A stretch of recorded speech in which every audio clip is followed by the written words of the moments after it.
Bueno, hola chicos, bienvenidos.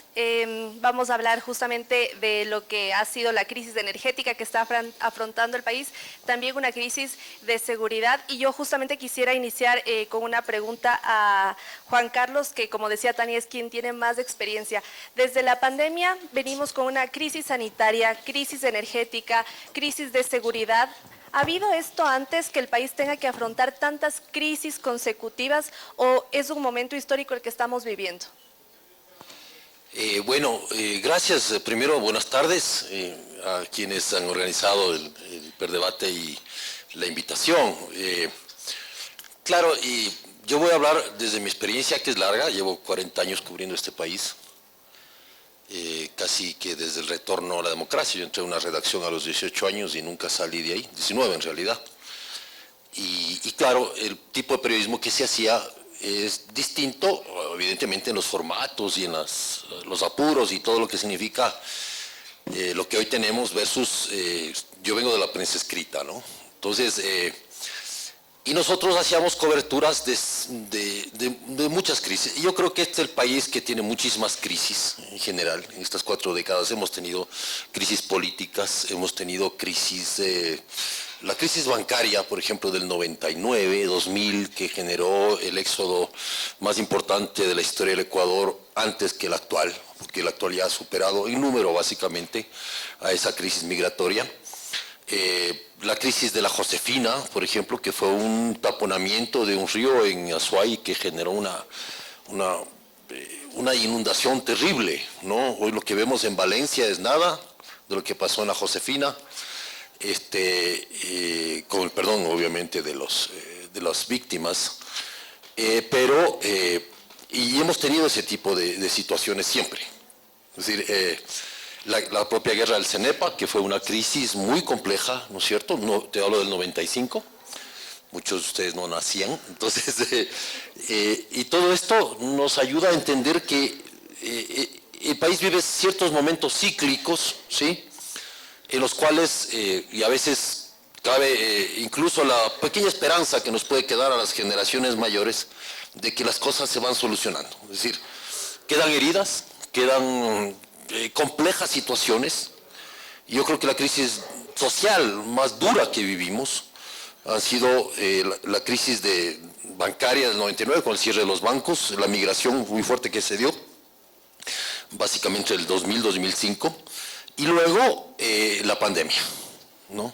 Me parece que la pandemia fue un tema inédito para nuestros tiempos, para nuestras generaciones nuevas, más antiguas, más veteranas, pero que nos confrontó no solo como sociedad, sino como personas.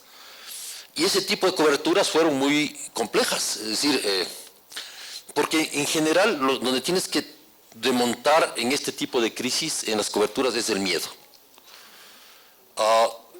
De la gente, del periodista en la calle. Porque de hecho, hoy se hace igual muchísimo periodismo en la calle, muchísimo periodismo, y me alegro mucho que esto suceda. Muy jóvenes periodistas y periodistas, hombres y mujeres que han seguido una línea, ¿no es cierto?, en la investigación, por ejemplo. Las mejores investigadoras contra el crimen organizado son mujeres en este momento. Las más fuertes, las más valientes, las más, ¿no? Y son mujeres jóvenes. Algunas de ellas han tenido que salir del país. Pero en su momento, en la cobertura, en terreno, en la calle, en ir donde tienes que estar, ¿no es cierto?, siempre ha dejado, nunca ha dejado de ser una característica del periodismo. En la pandemia, creo que eso nos confrontó precisamente porque el miedo no era solo personal, era colectivo, y es el miedo a morir, ¿no?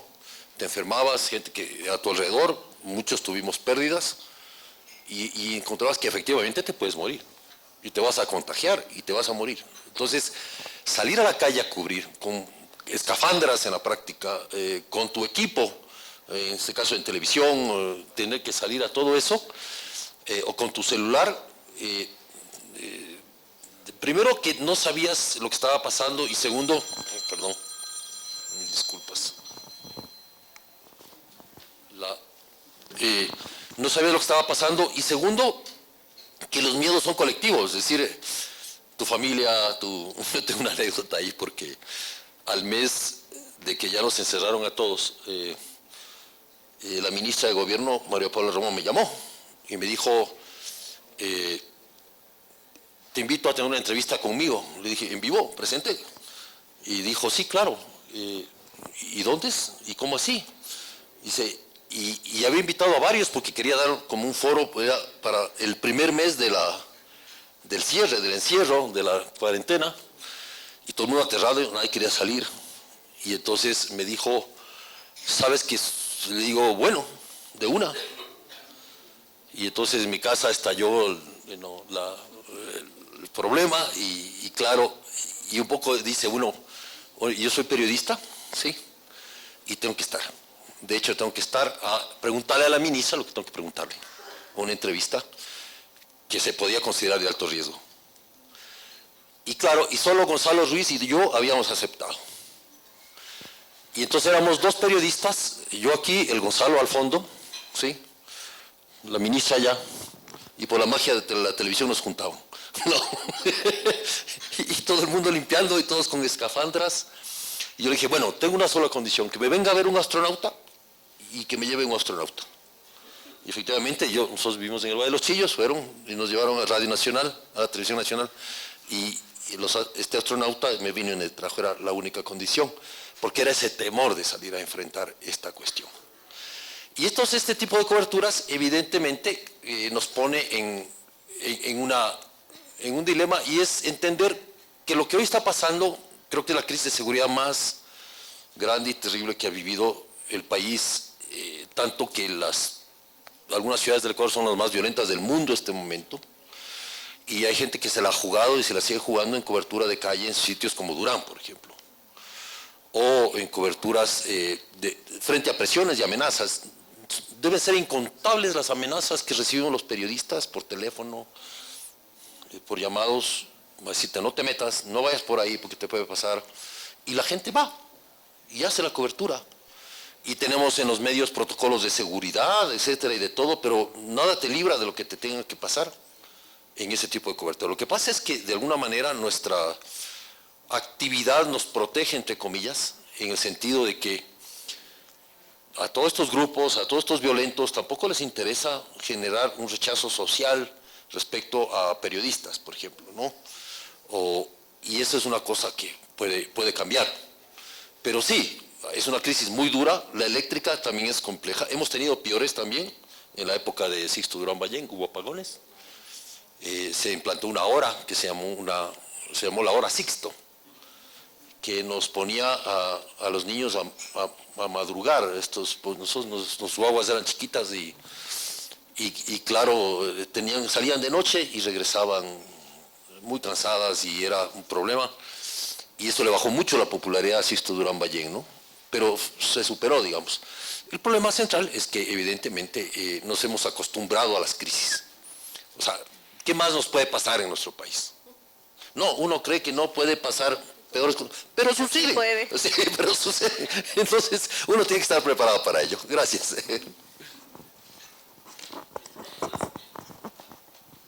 Gracias, Juan Carlos. Igual una de las cosas ahorita que mencionabas con el tema de la crisis es que a la final la prensa y los periodistas tenemos que seguir reinventándonos y seguir viendo maneras para seguir haciendo nuestro trabajo a la final, que es un trabajo que no solo es un servicio a la comunidad, siempre es algo más el periodismo. Pero para hacer nuestro trabajo algo fundamental también es el tema de las fuentes, y el tema es algo fundamental. Y en las crisis, dentro de la crisis de seguridad, la crisis energética, hemos visto cómo muchas veces acceder a las fuentes es algo que se puede complicar mucho, sobre todo cuando no podemos acceder directamente a las fuentes de gobierno, directamente lo hemos visto en la crisis energética, muchas veces los datos que te dan suelen cambiar, no te quieren dar información, incluso hemos visto cómo un ministro de gobierno llama a una radio a decir que la información que se está dando es incorrecta. ¿Cómo creen que ha cambiado el proceso de fuentes con la crisis y cuáles creen que son los desafíos y cómo debe actuar el periodismo ante eso? Pensé que le preguntaba. No, sí, vamos acá. Bueno, ¿qué tal? Qué gusto. Buenas tardes a todos. Yo soy Emilia Endara, soy directora de los noticieros de la mañana de Televistazo en la comunidad de Coavisa. Y bueno, mi área es más local, ¿no? Que es el otro panorama, porque tal vez hablábamos un poco acerca del término nacional y que también es diferente a lo local. Uno pensaría que en lo local no afecta, pero sin duda sí afecta, y hablabas un poco acerca de las fuentes.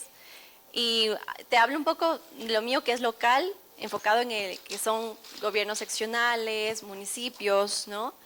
Y pues en ese aspecto yo te podría decir que no es tanto como tú dices, ¿no? Hablar con el tema de la comunidad, nuestra fuente principal es la gente, y como siempre ha sido. Y las fuentes oficiales obviamente están ahí para dar ese contraste, pero siempre en la comunidad hemos tenido ese micrófono abierto, ¿no? Entonces, en la crisis energética, tanto en fuentes, en tema local estoy hablando, no estoy hablando en tema nacional, que es otro panorama, sí ha cambiado. Ahora, obviamente, en este gobierno sí hemos visto algunos cambios en el tema de fuentes. Por ejemplo, cuando hablamos de seguridad, en el tema policial, hay un sincretismo actualmente bastante, hemos visto en el tema local también te puedo decir, o sea, nosotros vemos que hay medios que trabajan con el gobierno y que están primeros en los operativos de seguridad y los otros estamos así con que cómo y que, ¿no? Obviamente hay eso, pero no tiene nada que ver con el tema de la crisis energética. Si yo hablo en el tema local de la crisis energética, es el tema también de la teleaudiencia, que nosotros no podemos cubrir o tener toda la cobertura que tenemos por los diferentes cortes de luz. Entonces, en el tema de televisión, nosotros vivimos de la audiencia y de la publicidad. Entonces, ¿qué pasa con los cortes comerciales? Un poco me fui del tema porque en mi área te cuento. Claro, el tema de publicitario ha ido disminuyendo durísimo por el tema energético, porque si no hay luz no te ven y obviamente no hay pauta. Entonces, ahí están también los medios digitales que también dan ese soporte, que ya dirán también ustedes también que es justamente esa herramienta para ver de primera mano también si es que no tengo luz, pues puedo ver de diferentes plataformas digitales. Pero en ese aspecto sí nos ha perjudicado bastante el tema de la luz y obviamente la inseguridad también. O sea, nosotros trabajamos en la madrugada, trabajamos desde las 4 de la mañana, tenemos que irnos a los barrios de Quito, algunas veces unos barrios que son súper peligrosos, que ya hay hasta bandas delincuenciales o crimen organizado, y no tienes luz y no puedes apagar el auto porque tienes que salir corriendo. O sea, yo un poco te hablo de ese tema, en el tema de que los cortes, porque sí en la mañana tenemos ese factor de inseguridad de que no hay luz. Accidentes de tránsito, robos al equipo de periodístico, todo eso sucede también, no solamente con el tema que hablamos hoy del crimen organizado y cómo ha afectado a la inseguridad en el país, sino también con los cortes de luz, también nos afecta muchísimo en ese aspecto. Eso es lo que te puedo comentar de los noticieros de la mañana en el tema de la luz, nos afecta durísimo, sí. Bueno, primero, qué chévere poder estar en este espacio y poder compartir con todos y todas ustedes. Gracias también a los que están quedándose aquí hasta el final y escuchando. He podido tener la oportunidad de escuchar varios de los paneles y ha sido un congreso en donde se ha podido aprender un montón de cosas y qué lindo poder ser parte del cierre de este día.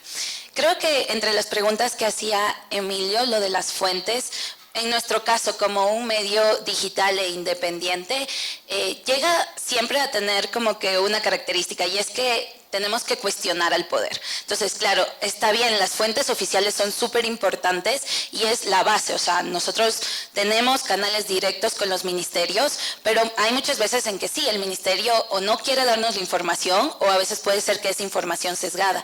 ¿Dónde acudimos nosotros? A los expertos en esas áreas. Si llega a ser temas de inseguridad, tenemos consultores en que vamos y acudimos a ellos y decimos, tú que has estado trabajando en esta área, ¿qué nos puedes decir al respecto? O tú, ¿qué textos tienes en donde, no sé, tal vez lleve la contraria? O tal vez apoye y diga, sí, la situación está así como está diciendo el gobierno. Creo que la academia llega a ser tu aliado al 100% hoy en día que estás tratando estos temas.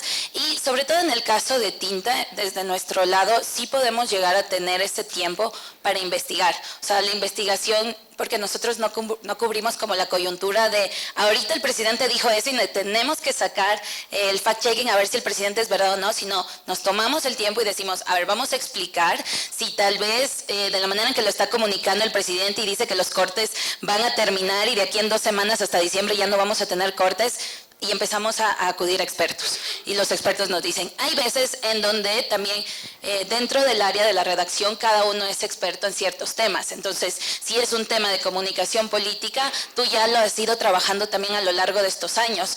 Tienes expertise. Si es un tema de institucionalidad, cuando fue el tema de la muerte cruzada, en nuestra área, y empezando por mí, somos politólogos de formación, sabemos cómo está funcionando dentro, qué es la muerte cruzada, pero esas cosas como nos basamos en nosotros, pero también en cómo nos apoyamos con los otros expertos para ver si lo que decimos no está sesgado, que eso también es un reto constante. Creo que por más fuentes que tengas, hay veces en que puedes ir a cierta fuente, te puede decir el experto, pero también tiene su sesgo, te toca ir también a otra fuente, otro experto, para poder como que comprender las cosas. Entonces, eso creo que te ayuda un montón. Creo que también el hecho de tal vez desde nuestra área, desde Team Digital, es no luchar contra la coyuntura, contra las crisis. Algo que en mi caso hemos aprendido desde que ya vamos 3 años en esto, es que en nuestro país la coyuntura sí nos mueve un montón a las audiencias. O sea, las personas nos gusta de que si hoy día el presidente dijo esto, si mañana pasa algo, no importa lo que ayer tuvimos apagones, que lo que importa es lo que se está diciendo hoy. Entonces, intentamos también como que no ir a la par de eso, sino más bien ir a la par de cómo nos educamos. Si estamos viviendo una crisis de seguridad, la estamos viviendo a pesar de que estamos viviendo una crisis de energía. No nos olvidemos de hablar de la crisis de seguridad, de seguir explicando que esta crisis no empezó hace 1 año, no empezó hace 2, empezó hace más de 1 década, antes incluso cuál es el contexto histórico, y lo empezamos a explicar, a analizar. Y sí, en conjunto, como yo decía, de expertos, de la academia, investigaciones, maestrías, o sea, todo lo que hay posible, y hoy en día que tenemos esta herramienta tan hermosa que es el internet, cómo llegamos a acudir. Nuestro trabajo, sí, desde la comunicación, y sobre todo nosotros siempre decimos cómo democratizamos esa información, porque hay información demasiado valiosa, pero necesitamos sintetizarla, necesitamos analizarla, guardar sí su base, pero que sea digerible para que cualquier persona que tal vez no es experta la pueda entender, porque cuando tú entiendes lo que está pasando, tienes la posibilidad de dar, no sé, un criterio, de tal vez ver una noticia falsa y darte cuenta cuándo te están engañando y cuándo no. Entonces, creo que esa es la tarea constante también que hoy en día tenemos, y creo que las redes sociales nos han dado todavía algo más chévere, que es que las audiencias puedan también comentarte. Creo que antes, cuando éramos niños, por ejemplo, yo veía la tele y claro, le escuchaba a mi papá que se quejaba, pero era como, ya te puedes quejar, pero nadie te va a escuchar, ¿no? A menos que te lleves con el periodista o con el dueño del medio, tal vez ahí te escuchaba tu opinión, pero si no, no. Hoy en día sí tenemos la posibilidad de, no me parece lo que estás escribiendo y te lo digo, o tal vez sí me parece, o tal vez me parece que no diste la opinión que merecía y lo digo, o sea, o te faltó información y lo digo. Entonces creo que eso también uno detrás de la red puedes tener la oportunidad también de aprender de las audiencias, de lo que te están diciendo, y también dirigirte o tal vez saber equivocarte, que eso también es importante. Gracias. Bueno, los tiempos de crisis suelen estar envueltos en incertidumbre, en desinformación. ¿Cómo se puede encontrar un equilibrio entre, sobre todo en esta época digital donde todo es inmediato, un equilibrio entre la rapidez informática y a la vez la verificación de la información?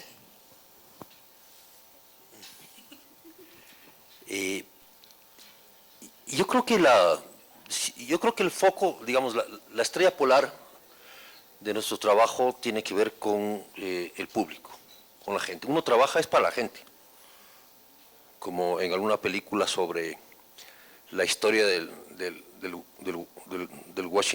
York Times, y hubo un conflicto judicial ahí por la publicación de unos textos, y el tribunal, el gobierno estaba intentando que el New York Times no publique o deje de publicar los famosos papeles del Pentágono, que eran revelaciones sobre la guerra de Vietnam y que le causaban mucho problema a la postura guerrerista del gobierno de ese entonces, y el gobierno de Estados Unidos demandó al diario para que deje de publicar, y hubo una orden judicial. Eso es una audiencia, y en la audiencia el juez dijo que el periodismo es para los gobernados, no para los gobernantes.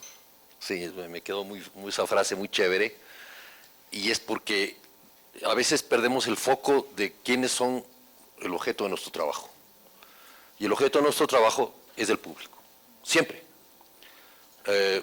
¿Por qué? ¿Y por qué hago esta acotación? Porque a veces siento que por el tema de las redes y por el tema de la sobreexposición que te dan las redes, hay muchas personas que se dicen periodistas o que son periodistas que tienen más voluntad de espectáculo que voluntad de verdad, más voluntad de figuración que voluntad de información, de explicación y de pedagogía sobre lo que está pasando.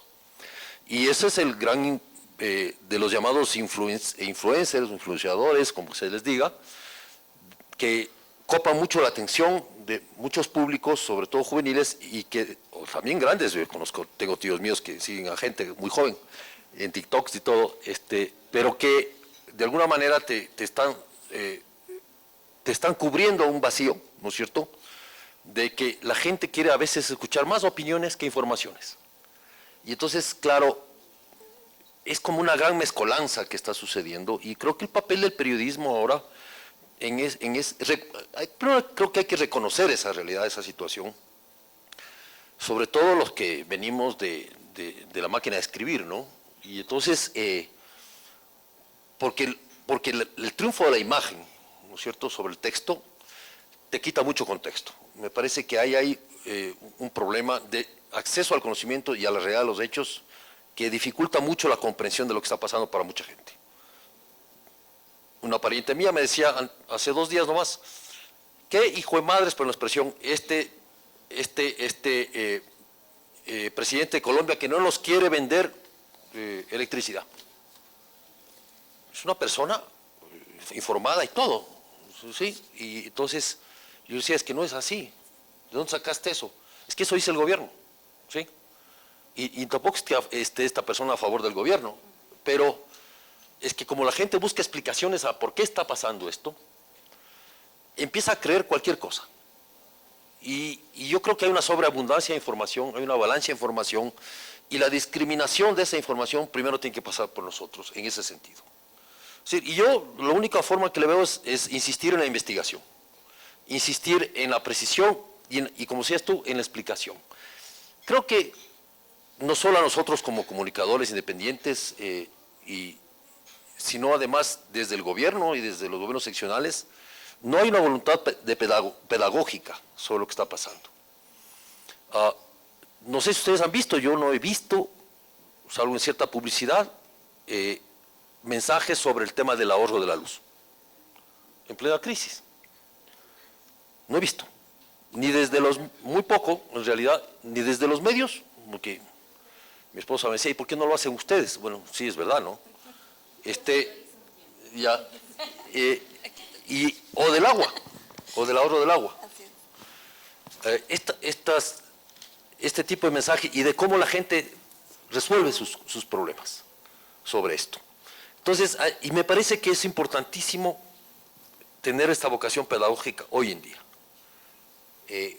para poderle explicar a la gente por qué está pasando, cómo está pasando, por quién está pasando esto y qué podemos hacer al respecto. Me parece que yo siempre me he mantenido en que la información y el conocimiento nos quitan la angustia, nos quitan los miedos, ¿no? Ese es uno de los antídotos contra el miedo, es esa, y contra la angustia. Pero sí creo que es importantísimo no dejar que ciertos bulos progresen. O sea, este argumento de que el gobierno de Colombia no le da la gana de vendernos porque son malas gentes y porque meten la idea de que, como el señor es amigo de Correa, entonces le está negando a este señor que es enemigo de Correa luz y por eso estamos en apagones, es una explicación demasiado simplista y sesgada. Entonces yo creo que el problema de nuestros tiempos también tiene que ver con la simplificación de la realidad. Nosotros nos damos cuenta, y por mi experiencia, sabemos que la realidad es compleja. Los hechos son complejos, tienen su complejidad. No en el sentido de dificultad, en el sentido de que todo está relacionado y todo tiene que ver con muchos factores. Y ese sentido de explicar la complejidad de manera simple nos pone en un dilema. Porque lo simple son 240 caracteres. Y botas una idea y botas un reel que te dura 15 segundos. O sea, ¿cómo explicas tú una situación, a menos que te mandes 50 reels? ¿Sí? Yo que vengo de otra formación cultural, de otra formación, de otra estructura, digámoslo así, mental en cómo en las redacciones resolvíamos y resolvemos los temas, nos cuesta mucho. A mí al menos me cuesta mucho entender ese proceso, ¿no? Y claro, es un problema de formación, o sea, es una falla mía, no una falla de nadie más. Pero entiendo que para mucha gente el tratar de comprender la realidad se hace muy difícil por esto mismo, porque hay demasiados mensajes, unos sesgados, dos atomizados, ¿sí? Tres dispersos, con visiones no contrastadas y contradictorias sobre un mismo tema. Y como tú dices, al fin, ya termino con esto, el tema de los expertos, ¿no? Se ha notado que hay un florecimiento de expertos cuando hay un tema. Fenómeno del niño, 100.000 expertos, y hablan todos los días de lo mismo, en todas partes. Y después asoma el tema de seguridad, y tienes 300 expertos militares, exmilitares, académicos, de tal, y luego asoma el tema obviamente de la luz, ¿no? Los constitucionalistas, ahora todo el mundo es constitucionalista, ¿sí? Entonces uno dice, tiene que ver a qué fuentes también invita uno, pues. Yo sí siento que también desde nosotros falta una discriminación de ciertas fuentes que no por su sesgo político o por su visión, sino por, insisto, el foco, la estrella polar, ¿qué le puede servir de lo que este señor o señora está diciendo a mi público? ¿Le va a explicar? ¿No le va a explicar? ¿Le va a hacer entender o le va a confundir?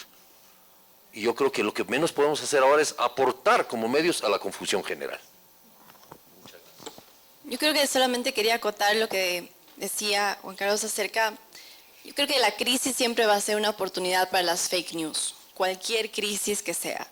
Y más ahora lo que vivimos en la actualidad, no solamente en las redes sociales, en que cualquier persona puede comunicar en TikTok, sino que también ya estamos viviendo la inteligencia artificial. Y es algo que lo estamos viviendo ahora. Recién en el canal pasó hace poquito que tuvimos que aclarar que esas animaciones no eran reales, utilizaron imágenes de presentadores para decir fake news, y creo que es el nuevo reto del periodismo actualmente, generar esa audiencia, o sea, esa fidelidad con tu teleaudiencia, con tu audiencia, con el espectador, con la gente, porque más que nada la credibilidad es súper importante ahora en los medios, y por eso es que es súper importante, como decían aquí mis colegas, educar a la gente, ¿no? Y tener ese enganche con tu público para que sepan, ok, yo tengo que irme a este medio para corroborar si es que realmente lo que estoy viendo en las redes sociales es verdad, o lo que estoy viendo en esta animación, que ahora estamos en una actualidad que puede ser muy real lo que estamos viendo, a pesar de que hay ligeras cosas que dices, no es cierto. Pero eso estamos viviendo ahora, ¿qué pasará de aquí a unos 10 años? Entonces es el reto del periodismo ahora, ser más cercano a la audiencia y generar esa fidelidad, me parece algo súper importante. Otro de los retos, igual que nosotros hemos visto, igual desde la carrera, es que muchas veces algo que nos cuesta mucho es hacer que a las personas les interese los temas que estamos tratando. Muchas veces hablar de crisis energética no es algo que realmente es tan divertido. Justamente tú igual mencionabas, Juan Carlos, muchas veces las personas prefieren quedarse con el influencer, esta persona que les divierte. ¿Cómo creen que nosotros como periodistas, y les hago esta pregunta desde siendo un estudiante, alguien que todavía no tiene tanta experiencia, ¿cómo creen que podemos acercarnos al público y hacer que realmente se interesen por las noticias? Porque también considero que si es que a las personas les interesa, pueden acceder a la información y se puede llegar a hacer cambios reales también luego. Bueno, yo solo quería sumar algo de lo de la verificación de noticias, y es que yo estos últimos años he ido descubriendo, aprendiendo y enamorándome de esta carrera hermosa del periodismo, y las primeras cosas que me dijeron fue como: nosotros nos basamos en investigación, cuestionar el poder, y asimismo en la verificación. Yo no conozco un periodista que de verdad haga un trabajo increíble que esté mintiendo. O sea, tal vez puede haber ciertos periodistas que luego han perdido quizás esa transparencia, esa honestidad, pero quienes son como que muy buenos en lo que hacen, investigan, verifican. Entonces creo que el periodismo también es eso, un constante, ¿no? Verificación de los datos que nos están dando, de las historias. Entonces creo que eso es la base, que si bien ya ahora hay medios especializados incluso en verificación, creo que no hay que olvidar que el periodismo también ya lo hace en el día a día. De ahí, con respecto a tu pregunta, creo que se suma mucho a lo que está estaba hablando Juan Carlos del TikTok, de cómo resumir y que tal vez se pueda hasta perder la información valiosa. Uno de los trabajos que nosotros más hacemos y que cuesta un montón es cómo aprender a decir en pocas palabras y en un lenguaje entendible la información valiosa, sin necesidad de perder. Porque claro, a veces se cree que porque lo dices en un TikTok quiere decir que no dijiste nada importante. Y en realidad cuando haces un trabajo a conciencia es muy, muy difícil y te puede tomar horas el hecho de tener que decir en un video tal vez un texto que lo escribiste en 2 páginas, en 3 páginas, en 4 páginas. Entonces creo que esa es una tarea muy difícil. De ahí sí nos toca adaptarnos mucho a nuestras audiencias. O sea, creo que ese también es uno de los retos actuales del periodismo, de que sí, tal vez si antes hablábamos a un público en general, ahora sí tenemos que pensar en nichos. Entonces, el tema que le importa a los jóvenes sobre crisis de energía no va a ser el mismo que tal vez le interesa a un adulto de 60 años. Entonces, ahí ya empieza a haber una diferencia. Entonces, en ese momento uno también dice, si yo voy a escribir y quiero llegar a jóvenes, tal vez yo siendo joven, o tal vez no soy tan joven, pero pregunto a jóvenes, ¿cómo te está afectando a ti la crisis energética? Y tal vez te dice, lo que a mí me preocupa es que ya me estoy por graduar y no sé si vaya a tener trabajo, porque ahorita están despidiendo a un montón de personas y antes ya vivíamos un desempleo y tal vez ya no. O el lugar donde quería aplicar, me acaban de decir que ya no me van a aceptar porque no pudieron ampliar las plazas de trabajo por el tema de la crisis energética. Entonces, el día de mañana yo voy a hablar de un tema que es cercano a mi audiencia. Primero. Segundo, que también no hay que tenerle miedo a que estas nuevas narrativas digitales llegaron también para que nuestra creatividad entre a flote. O sea, y cuando hablamos de creatividad, sí puede ser en que voy a hablar de un tema muy serio unido con la cultura pop. Hace poco nosotros hicimos un análisis sobre la comunicación del presidente alrededor de esta crisis energética y lo unimos con tal vez con una novela, una telenovela que la hayamos visto o no la hayamos visto, la hemos escuchado y era Betty la Fea.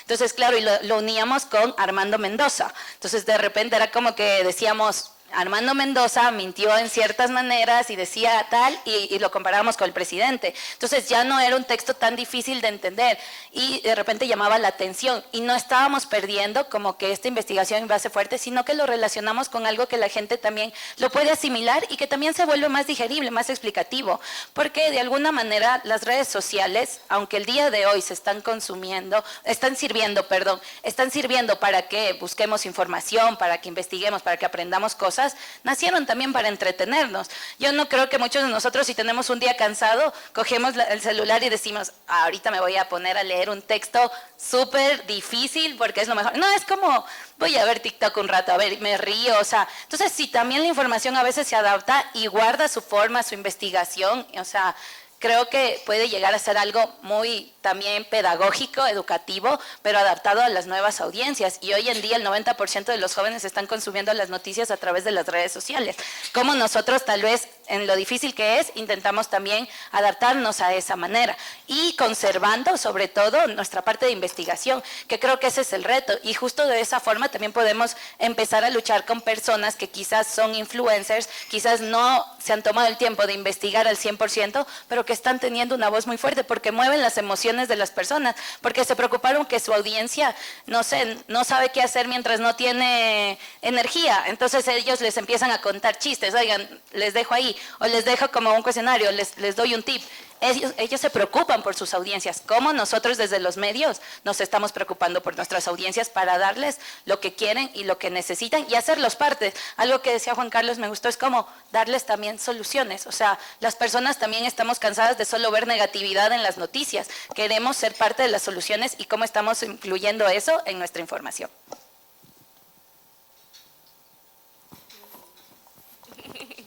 Bueno, yo sí quisiera escuchar otro punto de vista porque en Tinta Digital tienen, como ya decías, un público específico. ¿Cómo es para los medios tradicionales llegar a estas audiencias que no siempre están interesados en ver las noticias? Bueno, es curioso porque una anécdota es desde la salida de don Alfonso, ¿no? Fue un cambio totalmente en Ecuavisa, generacional. Y todos decíamos, se nos va a ir la audiencia. Y siempre, por mucho tiempo en el canal, cuando uno ve audiencia, porque también es parte, obviamente, del negocio de la televisión, es lo primordial, siempre se hablaba de las damas de casa, ¿no? Las damas de casa son lo fuerte de la televisión y las damas de casa son las que deciden a la final la compra y las damas de casa son las que ven la publicidad y por eso es que también es importante las damas de casa. Desde que se fue don Alfonso, esa brecha generacional cambió y ahora tenemos un público muy grande de 18 años a más. Ya no son tanto las damas de casa, que obviamente están, pero ahora es un público más grande, 18 años y más, y es también porque ya tenemos unas figuras, unas imágenes, unos presentadores jóvenes, que es la nueva generación del periodismo ahora en Ecuavisa, estoy hablando. Entonces eso también está enganchando otro tipo de audiencias, otra conexión, y también el tema que estaban conversando antes de ahora fijarse las tendencias en las noticias, que es lo que la gente quiere ver. Antes era muy en las salas de redacción, era bueno, ¿qué vas a hacer tú? Pero nadie decía, bueno, ¿qué están hablando, no? La gente, ¿qué es lo que está hablando la gente? No teníamos antes unas tendencias que salían en Twitter o en las redes sociales que también ayudan muchísimo ahora para la televisión, porque lo que sale en las redes también tiene que estar en la televisión un poco más ampliado, con más contraste. Pero ahora es súper importante también ver justamente eso, qué es lo que está hablando la gente, qué es lo que quiere ver, y me parece algo muy bueno. En comunidad siempre lo hemos hecho así, siempre atendemos la necesidad de la gente, o sea, lo que necesitan, lo que se está hablando, es un nicho más pequeño que digamos un ámbito nacional. Pero lo que también incorporamos en el noticiero, por ejemplo, en la mañana, es un micrófono abierto, porque la gente en TikTok y en las redes sociales sale, pero la televisión es poder. O sea, fuera de todo, en la verdad la televisión es poder y la gente verse en la televisión con un micrófono de Ecuavisa o de cualquier otro medio, pero en este caso les hablo de Ecuavisa, es poder. Entonces, darles un micrófono para que ellos digan lo que pasa en su barrio de primera mano, nos ayudó mucho a enganchar público joven también, porque también quieren salir de ahí. Entonces, también hay que actualizarse un poco, también darse de la mano del tema digital, que también trabajamos en conjunto, lo que son las audiencias, las tendencias de comunicación. Entonces siempre hay que dar ese giro y sí, al parecer, o sea, mucha gente pensará que ahora los jóvenes no ven televisión, pero hay otras plataformas digitales que también hemos hecho en Ecuavisa, que también generan audiencia y la audiencia es joven también, la mayoría, así que al parecer también los chicos jóvenes ven la televisión. Gracias. Creo que estoy acaparando los micrófonos. Claro, el tema de la captura del interés, básicamente, siempre ha sido uno de los retos del periodismo. En general, en todas las plataformas, radio, televisión, prensa, ahora digital, ¿no es cierto?, redes, esta pelea por el interés, lo que se llama el enganche. O sea, el enganche es el modelo de negocio de las redes en este momento, ¿sí? Entonces, las fake news nacen por eso, porque te enganchan y el negocio es el de enganche, ¿no es cierto? No importa lo que digas mentiras, digas alguna tontería, lo que sea que tengas que decir o hacer o mostrar para enganchar.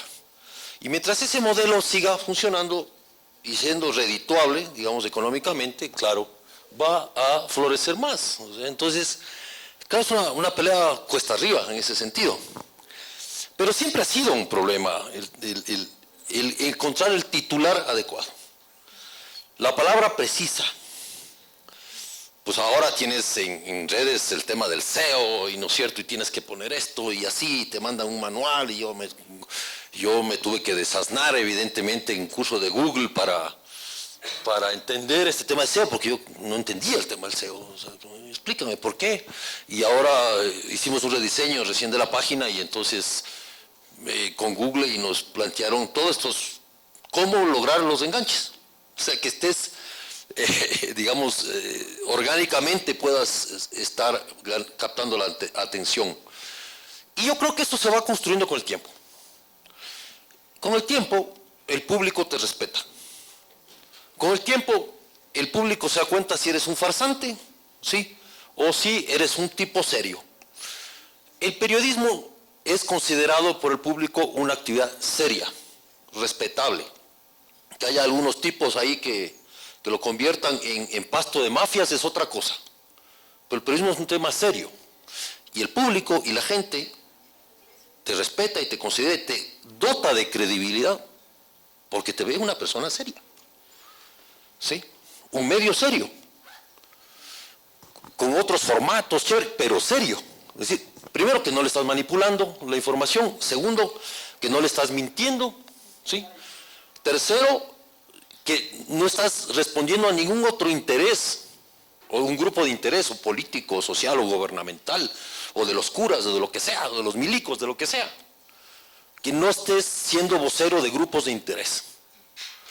Todo eso el público capta porque el público es... Ahí está. Ahí está la cosa que trata de ejemplificar la crisis que se vive.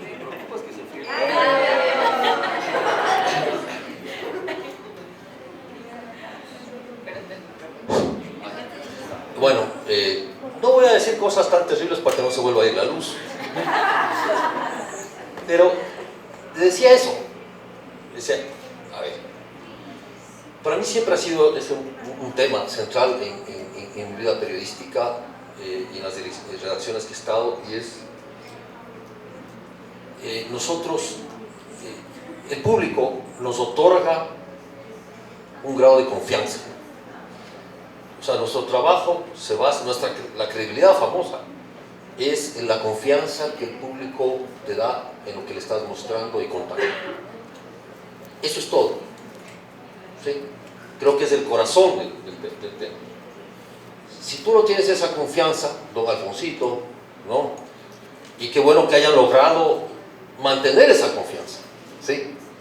Porque ya Ecoavisa, y voy a hablar, perdona, porque a don Alfonso yo lo quiero mucho y nos acompaña mucho, pero el tema es, ya está más allá de don Alfonso en ese sentido, ¿no es cierto?, de un personaje.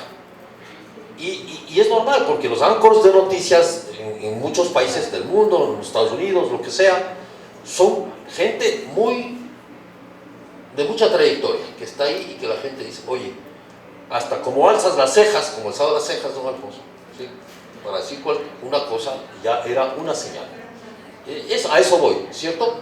Entonces, este oficio tiene que ver con precisamente el contrato que tú haces con el público de confianza. Es un contrato de confianza. Esa confianza no se puede romper, nunca. Porque en este oficio vos puedes tener 50 años de carrera y tirártela en 2 días o en 1 minuto. Ha pasado y puede pasar. Entonces, eso es un proceso en el cual cada uno de nosotros tiene esa responsabilidad. Ustedes que son jóvenes, evidentemente están en ese camino, y es bueno entender que es eso. O sea, la gente te cree por algo, la gente te sigue por algo. Es poder, porque no es por estar en televisión, porque si no estuviera en otro canal viendo otro noticiero, es porque confía en ese noticiero, y porque ese noticiero ha construido por muchos años una confianza, o una persona que refleje esa confianza. Entonces sí me parece que ahí tiene que ver con ética periodística, tiene que ver con buenas prácticas, no solo los formatos. Cuando alguna vez el gobierno invadió Vanguardia, que yo dirigía, nos metió la policía ahí, ¿no es cierto?, a incautar máquinas, y decía, no, tranquilos, nosotros vamos a hacer periodismo aunque sea en las paredes. Entonces, tenemos que dibujar en las paredes, lo vamos a hacer. O sea, seguir haciendo periodismo, no importa la plataforma, porque lo que refleja el periodismo es la confianza, que es diferente con las redes, que es diferente con los youtubers, ¿sí?, que es diferente con... y es verdad lo que tú dices, el Ecuador hasta ahora se entera de las noticias en la televisión, en los noticieros de la noche. No hay forma, eso sucede. Es científico, digamos, ¿no? Puedes estar oyendo cualquier cosa todo el día, pero vas al noticiero de la noche y te enteras de la noticia. Y dices, cierto ha sido. ¿Sí? El cierto ha sido es súper clave. Es una expresión que uno la tiene. Y yo, por ejemplo, como costumbre, ¿qué hacían los antiguos cuando existía el papel? Todavía hay, pero mucho menos. Pero al otro día veías el periódico y comprabas para ver si lo que se decía ayer era cierto. Si salió en el Comercio o en Tiempo en el Hoy, entonces era cierto, ¿sí? Y ese es el tema. ante esta crisis de credibilidad, esta crisis de valores, de lo que sea, de lo que vas dando en tema periodístico, creo que es fundamental centrar referentes de confianza en el público. O sea, es decir, yo tengo un contrato contigo y ese contrato es una credibilidad que yo no te voy a traicionar. De 3 cosas, repito, no manipulo la información, no miento, no represento a intereses que no sean los del público. Bueno, volviendo al tema de la seguridad, yo creo que el asesinato de nuestros 3 compañeros del comercio marcó un antes y un después en lo que es el periodismo. Entonces, ya para cerrar, para que nos comenten desde las salas de redacción cómo se está manejando el tema de la seguridad de los periodistas, al mismo tiempo llevar la información al público. Bueno, yo tengo un recuerdo muy claro, como les digo, mi noticiero es el de la mañana y en la mañana por lo general pasa todo, o sea, pasa la noticia del día. Y yo recuerdo que, bueno, a pesar de que la inseguridad en el país remonta, como te decía, hace mucho tiempo, pero más o menos 2018, 2020, con la revuelta en las cárceles, pero el 2021 lo recuerdo muy claro porque fue el día en que mataron a Harrison Salcedo. Ese día nosotros teníamos el noticiero al aire y nosotros dijimos, se fue una camioneta y se estrelló contra la Mercedes-Benz ahí en la 6 de diciembre y República. Cuando llegamos, porque no pasaban estas cosas en el país, llegamos creyendo que la camioneta se había ido y se había estrellado, llegamos y nos dimos cuenta que era un asesinato. Y después nos enteramos que era un sicariato. Llegamos primeros, porque eso sí puedo decir con orgullo que el noticiero, al menos el mío de la mañana, llegamos primeros a todas las primicias. Y realmente eso fue un antes y un después que llegamos a la redacción. Después nos reunimos entre todos los compañeros y dijimos, esto no pasa en Quito. Esto no pasa en Quito, esto pasaba en Guayaquil, esto pasa en Durán, esto pasa en Manabí, pero no pasa en Quito. Y de ahí empezaron un sinnúmero de eventos, los autos bomba, y todo pasaba en la madrugada. Yo me acuerdo que era como que nos dormíamos con ya la expectativa de ver qué pasaba en la madrugada para cubrir, ¿no? Y nosotros siempre intrépidos, que somos los periodistas, nunca pensamos, ahora sí, decíamos, anda a cubrir, anda a cubrir. Y en esa época nosotros íbamos a cubrir todo, pero sin pensar en las consecuencias. Entonces, hicimos una campaña de seguridad, Juntos Somos Más Seguridad en la mañana, a propósito del tema de la crisis de seguridad en Quito. Trabajamos con la policía, vimos muchos problemas porque en esa época era la novedad, ¿no? De que pasaba que te robaban con el celular, que los asesinatos y esto. Ahora estamos en una segunda etapa que es ahora cómo nos cuidamos, que justo acabamos de hacer la campaña también del tema. Y de ahí empezamos ya con las reuniones de seguridad, reuniones con otros medios internacionales, Colombia, Caracol, que es nuestro amigo aliado, digamos, con Ecuavisa, y nos empezaron a capacitar. Entonces empezamos a saber que necesitábamos un presupuesto de seguridad, que necesitábamos comprar chalecos, que necesitábamos comprar cascos, que había coberturas que ya no podíamos ir. Y ahí es cuando uno se pone a pensar de que antes tal vez no teníamos conciencia del peligro del periodista, porque obviamente nuestra profesión es como que hay que hacerlo, pero ahora lo que estamos viviendo en el país es algo nuevo, es algo que no lo hemos vivido antes y que ahora sí te pones a pensar, pongo en riesgo o no a mi equipo. Pasaba el tema de blindar los autos, todavía lo pasa, ahora ya no tanto que como antes, pero sí el tema de guardias de seguridad. Actualmente, y yo les cuento, un hábito personal mío es yo ya no decía en las redes sociales que pertenezco a Ecuavisa. O sea, esto es hace mucho tiempo que lo digo que soy. Mucha gente piensa que ya no estoy ahí, porque eres un blanco fácil. Ya no, o sea, uno como yo antes salía en televisión, yo decidí realmente quedarme en la dirección del noticiero también por mi seguridad, porque también tengo mi familia y también porque uno se pone a pensar en otras cosas. O sea, yo creo que también son etapas del periodismo que tú dices, hay que hacerlo porque es mi responsabilidad, como pasó en el COVID, que nunca descansamos, que siempre trabajamos.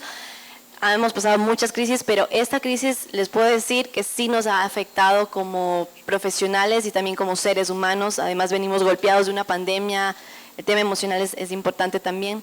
pero ya vivir con este riesgo de que tú vas a un barrio y puedes correr el riesgo de ser apuñalado, baleado, y que tienes que ir con un chaleco y con un casco y que ir con la policía y que ya no puedes cubrir ciertos temas, es realmente un cambio. O sea, realmente estamos viviendo otra etapa de seguridad en el país. La profesión también es así, y yo les puedo decir que yo con mi equipo somos súper unidos y yo sí primo por su seguridad.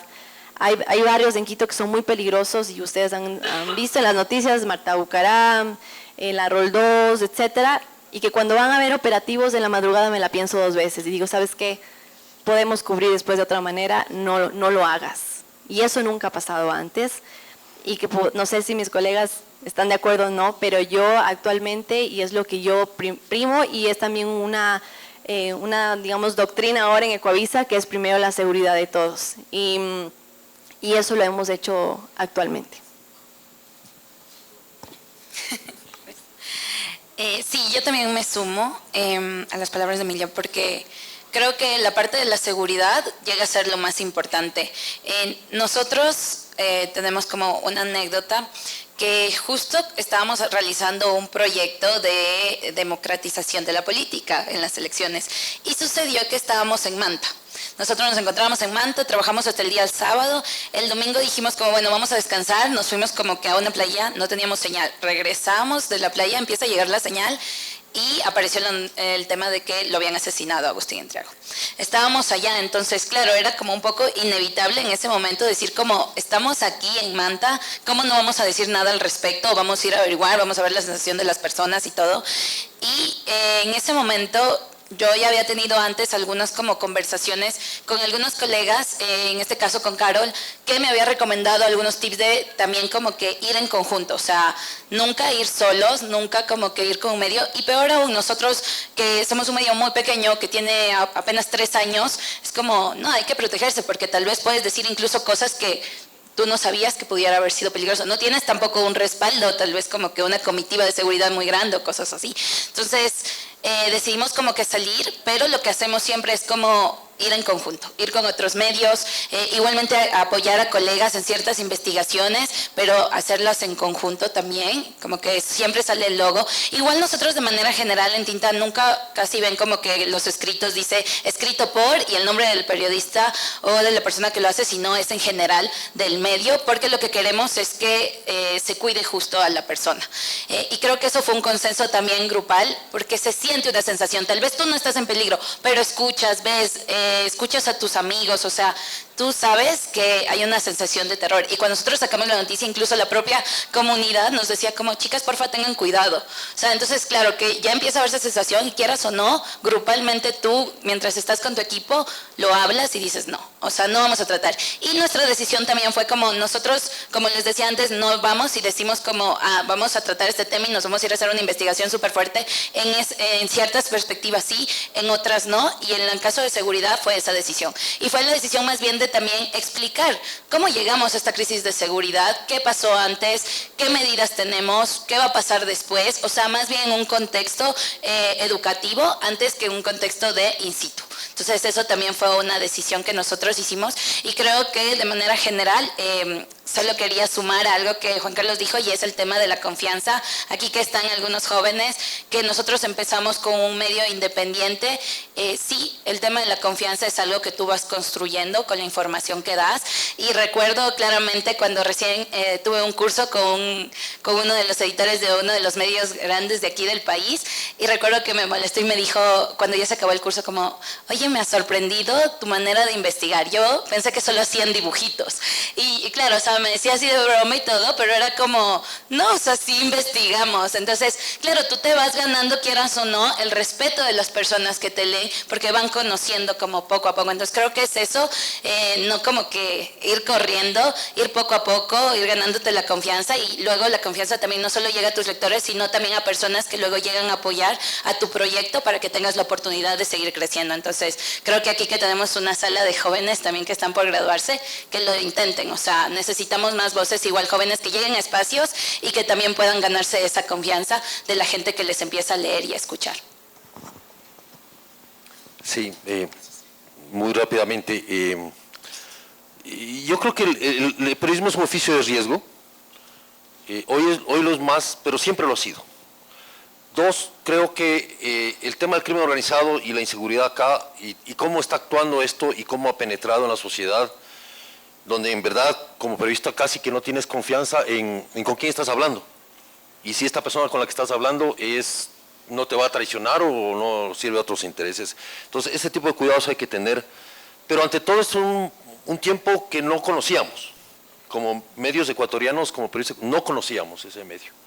Esta forma de tener que usar casco, de chaleco, y gracias por haberte referido al asesinato de los compañeros del comercio, porque yo creo que eso de alguna manera partió las aguas en cuanto a nosotros creíamos que éramos inmortales, intocables, y que no podía pasarnos nada en este tipo de coberturas. El problema de sucumbir, digamos, porque el periodismo también exige una dosis de valentía, pero no de irresponsabilidad, pero sí de valentía, es que vas dejando zonas oscuras en la cobertura. Desde el asesinato de los compañeros nadie ha cubierto Mataje. No existe el norte de Esmeraldas para la cobertura periodística. No existe San Lorenzo. ¿Sí? Entonces vas dejando como huecos, zonas oscuras, silenciadas, como sucede en México, ¿sí? Como sucede en México, en ciertas zonas no puedes entrar, y no vas a entrar porque han matado periodistas o porque si entras te matan. Entonces, ese es un problema como central, por ejemplo, para cuando piensas en la cobertura en Durán. Nosotros hicimos un documental sobre Durán, hicimos algunas coberturas, participamos en investigaciones que salieron en Inside Crime, en Conectas, etcétera, pero ha significado un doble esfuerzo en el tema de la seguridad, porque la seguridad no es decir no voy. La seguridad tiene que ver con cómo voy y cómo salgo, cómo entro y cómo salgo, ¿sí? Para terminar, a mí me pasó una cosa muy chistosa porque, bueno, el tema de violencia ha existido en la frontera norte, siempre ha existido violencia en el sentido de cuando estaban las FARC y todo, ahora las disidencias, pero en algún momento me fui con un equipo de Vistazo, yo trabajaba en Vistazo, a cubrir un tema de cultivos de hoja de coca y de laboratorios de coca en la zona del Putumayo, y nos metimos y le entrevisté al comandante del Frente 48 de las FARC, metido bien adentro en Colombia. Y entramos protegidos, digamos, y salimos protegidos, no por ellos, sino por gente de confianza de ellos, ¿sí? Publicamos la historia en Vistazo, unas 8 páginas, una cosa excepcional, y bueno, y después secuestraron a unos ingenieros de Odebrecht, 3 meses después, a 4 ingenieros de Odebrecht en la zona, estaban haciendo la carretera, y claro, en la reacción dijeron, bueno, como ya te has ido vos, pues hazte de nuevo, ¿no es cierto? Como suele suceder. Entonces, nos fuimos con el mismo negro Granja allá, el fotógrafo. Me acuerdo que el negro andaba con los equipos, ¿no? Ahora andas con tu celular, pues, ¿no? Tú andabas cargando hasta las luces y todo. Y entonces, el estudio. Y en algún momento decidimos meternos de nuevo a entrevistar a los de las FARC, al mismo sitio donde entramos, a preguntarles si ellos los habían secuestrado, por ganarnos la exclusiva disque. Y nos metimos, porque ya conocíamos el camino. No les alargo el cuento, llegamos al sitio y ya nos vieron con otros ojos, con otras caras, y nos dijeron, estamos esperando a unos desgraciados de Vistazo porque nos publicaron unos reportajes terribles. Y entonces el negro Granja lo único que pudo hacer es sacar los cigarrillos y prender y decir, creo que va a ser nuestro último cigarrillo, hermano. Y entonces huimos, salimos corriendo porque vimos una lancha que pasaba y salimos y huimos. Y nos salvamos. Y entonces, esa fue una lección de vida. Nosotros habíamos sido declarados blanco militar por las FARC, después de ese reportaje. No podíamos ir allá. Y no nos habíamos enterado de eso. Y 2, hay que saber cómo entrar.